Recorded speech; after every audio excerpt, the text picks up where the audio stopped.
আসসালামু আলাইকুম রহমতুল্লাহি বরকাত। দুরূদ শরীফ পাঠ না করার ক্ষতি।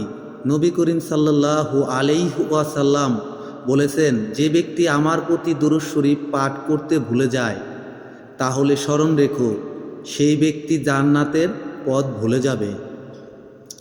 নবী করিম সাল্লাল্লাহু আলাইহি ওয়াসাল্লাম আরও বলেন, যে ব্যক্তি পিতামাতার অবাধ্যকারী এবং আমার সুন্নত ত্যাগকারী এবং আমার নাম শুনে দুরূদ শরীফ পাঠ করে না, তারা কিয়ামতের ময়দানে আমার সাথে সাক্ষাৎ লাভ করতে পারবে না।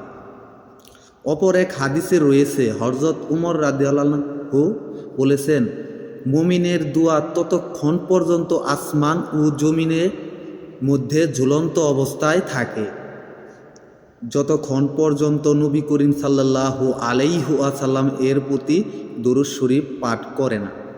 হযরত আলী রাদিয়াল্লাহু হতে বর্ণিত, নবী করিম সাল্লাল্লাহু আলাইহি ওয়াসাল্লাম বলেছেন, সেই ব্যক্তি অধিক কৃপণ যার সম্মুখে আমার নাম উচ্চারিত হয় অথচ সে আমার নাম শুনে দুরূদ শরীফ পাঠ করল না।